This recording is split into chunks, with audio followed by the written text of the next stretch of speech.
Sistematização de audiolivro por Cristiane Batista, inscreva-se, grata. Psicologia e Espiritismo. Jung. Não é fácil deixar este livro de lado quando se descobre que ele trata de coisas invisíveis, isto é, de espíritos, pertencendo pois à categoria da literatura espírita. Pode-se lê-lo também sem essa hipótese ou teoria e considerá-lo relato de fatos psicológicos ou uma série contínua de comunicações do inconsciente, pois é disso que realmente trata. Até mesmo os espíritos parecem fenômenos psíquicos que têm sua origem no inconsciente. De qualquer forma, as coisas invisíveis que constituem as fontes de informação desse livro são personificações vagas de conteúdos inconscientes, condizendo com a regra de que partes ativadas do inconsciente assumem o caráter de personalidades quando são percebidas pela consciência. Por isso, as vozes ouvidas pelos doentes mentais parecem ser de pessoas, muitas vezes identificadas, ou a elas são atribuídas intenções pessoais. Quando o observador consegue o que nem sempre é fácil reunir certo número de alucinações verbais, descobrirá nelas algo como motivos e intenções que têm caráter pessoal. O mesmo vale em maior grau ainda nos controles dos médiuns espíritas que servem de intermediários às comunicações. Tudo em nossa psique tem em princípio caráter pessoal, e é preciso levar muito longe a investigação até chegar a elementos que não apresentam esse caráter. O eu ou nós das comunicações só tem importância gramatical e não prova a existência de um espírito, mas apenas a presença pessoal do médium ou dos médiuns. Mas tratando-se de provas de identidade, como aparecem nesse livro, é preciso lembrar que tal prova parece ser teoricamente impossível quando se considera o grande número de fontes de erros. Sabemos com certeza que o inconsciente percebe de modo subliminar e é depositário de recordações perdidas. Além disso, provou a experiência que espaço e tempo são medidas relativas para a consciência, e que a percepção inconsciente não é impedida pela barreira do tempo e do espaço, mas pode realizar coisas às quais a consciência não tem acesso. Neste contexto, chamo a atenção para os experimentos de Rhine, realizados na Duke University e em outros lugares. Nestas circunstâncias, a prova da identidade parece, ao menos teoricamente, uma causa perdida. Na prática, porém, a coisa é outra, pois há casos tão impressionantes que convencem de vez as pessoas envolvidas.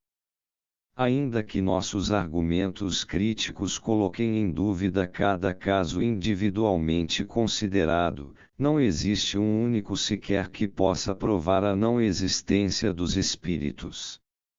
Neste aspecto temos de contentar-nos com um non-liquet, não está claro.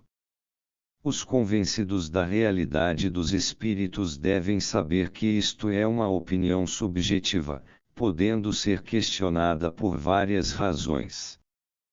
Quem não acredita nisso deve precaver-se da suposição ingênua de que toda a questão de espíritos e fantasmas está resolvida e que todas as manifestações desse tipo devem ser consideradas embustes e coisas sem cabimento. Isto não é assim. Os fenômenos existem, independentemente de qualquer interpretação, e não há dúvida de que são manifestações autênticas do inconsciente. As comunicações dos espíritos são afirmações sobre a psique inconsciente, pressuposto que sejam realmente espontâneas e não um produto enganoso da consciência. Isto elas têm em comum com os sonhos, também estes falam do inconsciente e é por isso que a psicoterapia se serve deles como fonte estratégica de informação. O que é esse? White expõe em seu livro pode ser considerado uma informação valiosa sobre o inconsciente e sobre a natureza dele. As informações diferem proveitosamente das comunicações espíritas encontradas na literatura comum, pelo fato de evitarem todo o caráter edificante e toda fantasia banal e se concentrarem em certos aspectos e ideias gerais. Esta diferença benfazeja e notável deve ser atribuída à feliz circunstância de que o verdadeiro mérito desse livro cabe à médium Beth, a esposa já então falecida do autor. E o espírito dela que perveio do livro. Conhecemos sua atuação e sua personalidade através de outros livros anteriores de White, e sabemos da enorme influência de sua personalidade sobre seu meio ambiente, como atuou educativa e espiritualmente em seu meio e como preparou no inconsciente das pessoas que a cercavam o que veio à luz nas comunicações desse livro. A intenção educativa da atividade de Beth não difere da tendência geral da literatura de comunicação espírita, os espíritos, ou fatores inconscientes personificados, procuram um desenvolvimento da consciência humana e uma unificação dela com o inconsciente. Os esforços de Beth perseguiam confessadamente os mesmos objetivos. É interessante notar que os inícios do espiritismo americano, e logo transplantado para a Europa, coincidem com o desabrochar do materialismo científico na metade do século XIX. Por isso o espiritismo, em todas as suas formas, tem um sentido compensador. É importante saber que uma série de cientistas, médicos e filósofos, de competência inegável, se interessaram pela verdade dos fenômenos duvidosos que demonstravam uma atuação muito estranha da psique sobre a matéria. Menciono principalmente Friedrich Zollner, William Crookes, Alfred Richer, Camille Flammarion, Giovanni Schiaparelli, Sir Oliver Lodge e nosso psiquiatra Eugene Bleuler, sem considerar grande número de pessoas menos conhecidas. Eu pessoalmente não me destaquei nesse campo por alguma pesquisa original, mas não hesito em declarar que observei um número suficiente desses fenômenos para estar plenamente convencido de sua realidade. Eles são inexplicáveis para mim e, por isso, não estou em condições de decidir-me por nenhuma das interpretações usuais. Não quero predispor o leitor quanto ao conteúdo desse livro, mas não posso deixar de salientar alguns pontos. Antes de tudo, parece-me importante lembrar, sobretudo porque o autor não conhece nada da psicologia moderna, que as coisas invisíveis preconizam uma concepção energética da psique, o que se aproxima muito dos pontos de vista mais recentes da psicologia. A analogia está no conceito da frequência.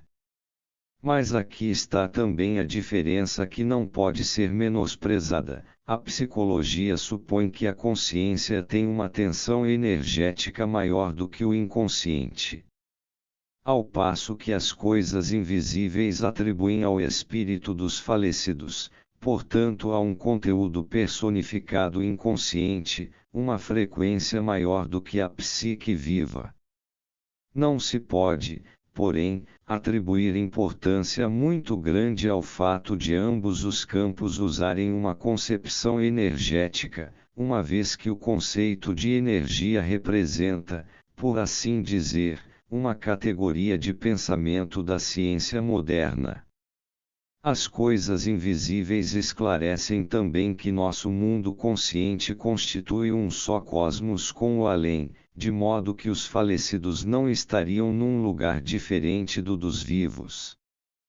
Só existe uma diferença de frequência nas duas formas de vida, é como numa hélice, onde em baixa rotação as asas são visíveis, mas não em alta rotação. Traduzido para a psicologia, isto significaria que a psique consciente e inconsciente são uma e a mesma coisa, separadas apenas por uma quantidade diferente de energia. A ciência pode concordar com esta afirmação, mas não pode aceitar que o inconsciente tenha maior quantidade de energia, ao menos no que se refere à experiência cotidiana. Segundo os invisíveis, o além é este cosmos, mas sem as limitações impostas aos mortais pelo espaço e tempo, por isso é conhecido como the unabstracted universe.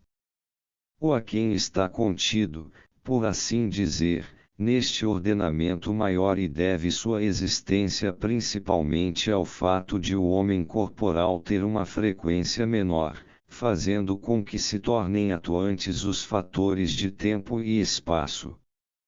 O mundo sem limitações é chamado ortos pelos invisíveis, ou seja, o mundo certo ou verdadeiro. Disso se depreende com clareza que significado se dá ao além, mas é preciso enfatizar que isto não representa nenhuma desvalorização do aquém. Lembro-me da questão filosófica que o draconiano árabe me colocou quando visitei os túmulos dos califas no Cairo: quem é mais inteligente, aquele que constrói sua casa onde permanecerá o maior tempo, ou aquele que a constrói onde ficará apenas passageiramente? Beth não tem dúvidas de que esta vida limitada pode ser vivida da forma mais plena possível, porque a obtenção de um máximo de consciência já nesta terra é um pressuposto essencial para a vida vindoura no ortos. Assim, concorda não apenas com a tendência geral da filosofia espírita, mas também com Platão, que considerava a filosofia uma preparação para a morte. A psicologia moderna pode confirmar que isto constitui, ao menos para certas pessoas, um problema na segunda metade da vida, quando o inconsciente se faz sentir de modo perceptível. O inconsciente é, desde as mais antigas concepções, a terra do sonho e também a terra dos mortos e dos antepassados. De tudo que sabemos, o inconsciente parece uma forma de ser relativamente independente das limitações de espaço e tempo. Também nada há que objetar à ideia de que a consciência e seu mundo estejam contidos de certa forma no mar do inconsciente. A psique inconsciente é de uma vastidão desconhecida e é possivelmente mais importante do que a consciência. Constata-se, ao menos entre os primitivos ou primatas, que o papel da consciência é bem menor do que o do inconsciente. Os acontecimentos em nosso mundo moderno, onde a humanidade anda às cegas, sem ajuda e sem querer, de uma catástrofe para outra, pouco colaboram para fortalecer a fé no valor de nossa consciência e na liberdade de nossa vontade. A consciência deveria ser de suma importância, pois é a única garantia da liberdade e da possibilidade de evitar o desastre. Mas isso, ao que parece, continua sendo por ora mera esperança piedosa. O esforço de Beth e de seus invisíveis é no sentido de ampliar ao máximo a consciência mediante sua união ao ortos. Procuram educar a consciência para ouvir a psique inconsciente e, assim, conseguir uma colaboração dos invisíveis. Este esforço pode ser comparado ao da psicoterapia moderna. Também ela procura compensar a unilateralidade, estreiteza e limitação da consciência mediante um melhor relacionamento e conhecimento do inconsciente. A semelhança entre as concepções principais desse livro e os pontos de vista fundamentais da psicologia do inconsciente não nos devem enganar sobre a profunda diferença entre ambos. Em princípio, a psicologia dos Books não difere da cosmovisão dos primitivos, na qual todos os conteúdos do inconsciente são projetados sobre objetos do meio ambiente. O que a nível primitivo é um espírito, a nível mais consciente talvez seja uma ideia abstrata, assim como os deuses antigos começaram a transformar-se em ideias filosóficas no início de nossa era. Esta projeção de fatores psicológicos é comum ao espiritismo e à teosofia do nosso tempo. A vantagem da projeção é óbvia, ela é diretamente visível e objetiva, não exigindo maior reflexão. Mas, ao trazer o inconsciente para mais perto da consciência, ela é no mínimo melhor do que nada. O livro de White nos faz refletir, não só sob o aspecto psicológico, mas também físico, reflexão essa que é importante para a integração dos conteúdos projetados, julho de 1948.